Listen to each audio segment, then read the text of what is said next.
정답이 없어요. 그렇게 높지 않아요. 수술 많이 해보신 선생님들 하고 싶은 코의 사진이나 그때 먼저 말씀 드릴 걸 그랬어요 라고. 안녕하세요. 저는 더도 성형외과 엄재호 원장입니다. 이번 시간에도 제가 질문을 받고 답변을 해보는 식으로 진행을 한번 해보겠습니다. 당연히 있어요. 있는데 하나만 있는 게 아니에요. 왜 그러냐면 제가 자주 말씀드리는 건데 어디까지나 이거는 성형수술이고 미용수술이기 때문에 정답이 없어요. 어떤 분들은 콧대를 높게 하고 싶고 어떤 분들은 뭐 콧대는 좀 낮지만 코끝을 높게 하고 싶고 뭐 이런 것들이 있어요. 물론 큰 틀 안에서는 내 얼굴의 비율을 해치지 않는 실리콘의 높이를 사용하는 게 제일 중요하기는 한데 그 안에서 이제 환자의 취향을 최대한 반영해서 실리콘을 사용할 수 있는 거죠. 내 코는 몇 미리의 실리콘을 쓸 때 맞아 라고 얘기하는 거는 환자 본인한테는 정답이 있을 거예요. 왜냐면 자기가 생각하는 자기의 취향이 확고히 있으시다면, 내가 생각하는 내 코의 취향이 딱 있다면 그 미리수가 정확히 있을 거고, 어떤 분들은 그냥 원장님 알아서 맞춰서 해주세요 하면 또 그러면 이제 원장님들의 취향에 맞춰서 좀 코에 실리콘을 선택해서 쓰게 될 것 같아요. 이거는 진짜 중요합니다. 상담할 때 되게 많이 물어보세요. 이거는 진짜 사람마다 너무 달라요. 어떤 분은 한 2mm짜리 실리콘만 넣어도 코가 굉장히 높아 보이시는 분들이 있고, 어떤 분은 한 8mm, 9mm, 10mm 써도 그렇게 높지 않아요. 실리콘의 미리수를 얘기할 때 그 미리수가 어디를 얘기하냐면 딱 눈과 눈 사이, 요 중심, 제일 낮은 부위, 이 부분을 얘기하거든요. 그러니까 이 부분의 높이가 몇 미리 높아지냐 요 차이예요. 근데 당연히 사람들마다 이 부분이 높은 사람이 있고 낮은 사람이 있단 말이죠. 근데 생각보다 그 베리에이션, 그 차이가 굉장히 커요. 그래서 2, 3, 4, 5, 6, 7, 8 막 이렇게 실리콘 미리수가 있는데 친구는 3mm짜리만 써도 높은데 저한테는 왜 5mm짜리 권하세요? 이렇게 말씀하시기도 해요. 그럼 저는 그냥 3mm 정도만 썼으면 좋겠어요 막 이러시거든요. 근데 사실 그거는 좀 추천하기 어려워요. 상담 가셔서 원장님께 저는 몇 mm짜리 썼으면 좋겠어요 이렇게 말씀하시는 거는 사실 안 하셔도 될 것 같아요. 왜냐면 보형물이 들어가는 수술, 또 가슴 수술이 있잖아요.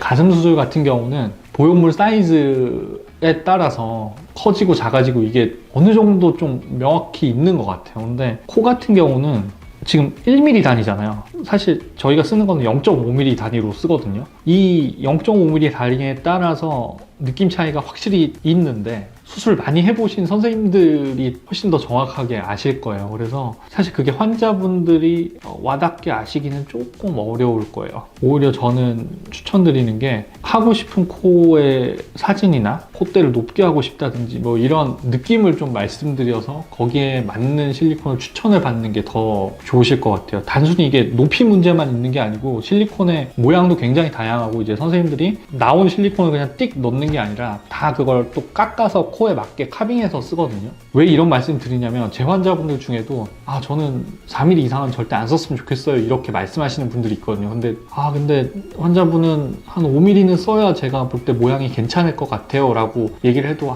그래도 저는 4mm에 맞춰주세요 라고 해서 맞춰서 수술을 하고 나면은 나중에 그때 원장님 말씀 드릴 걸 그랬어요 라고 하시는 분들이 사실 많거든요. 그런 수치적인 것보다 코에 있어서는 느낌이나 내가 원하는 뉘앙스를 이렇게 좀 어필하시는 게 더 좋을 것 같습니다.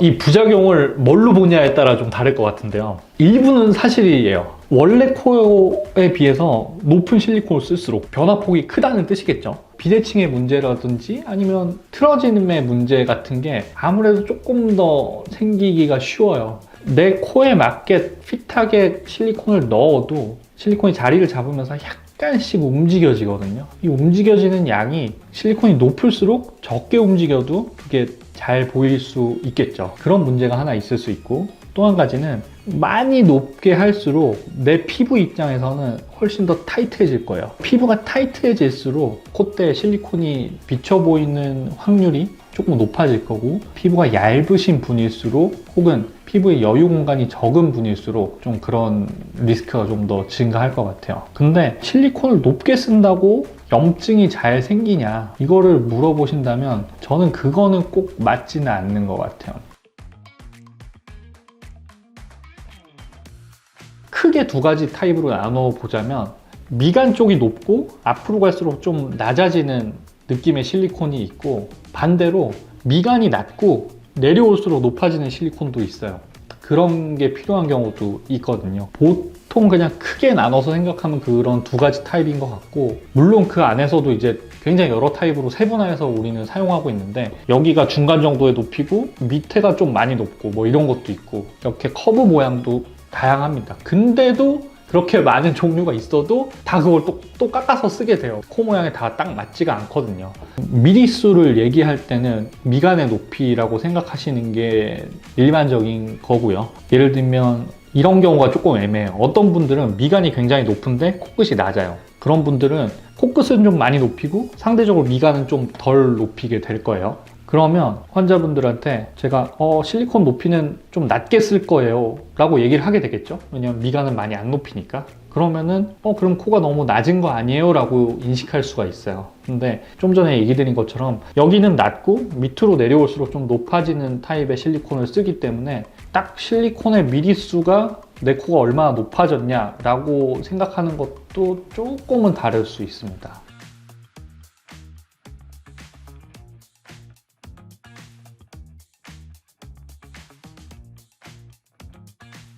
제가 이제 환자의 마음에 들어갈 수는 없기 때문에 저는 이제 최대한 환자분의 취향을 파악하려고 하는 거고, 환자분들은 자기 취향을 좀 최대한 어필하시는 게 좋아요. 그래야지 서로 원하는 지향점이 같아져서 수술을 했을 때 만족할 수 있는 결과가 나오는 것 같아요. 그렇다고 또 너무 막 공부하려고는 하실 필요는 없고요. 그냥 내 코는 이런 게 마음에 안 드는데 뭐 이렇게 좀 바꿨으면 좋겠다, 이런 정도 좀 생각보다는 좀 가볍게 생각하시고 상담을 받으셔도 될 것 같습니다. 오늘 이 정도 해보고 다음번에 또 재밌는 주제로 돌아와서 얘기해 보도록 하겠습니다. 감사합니다.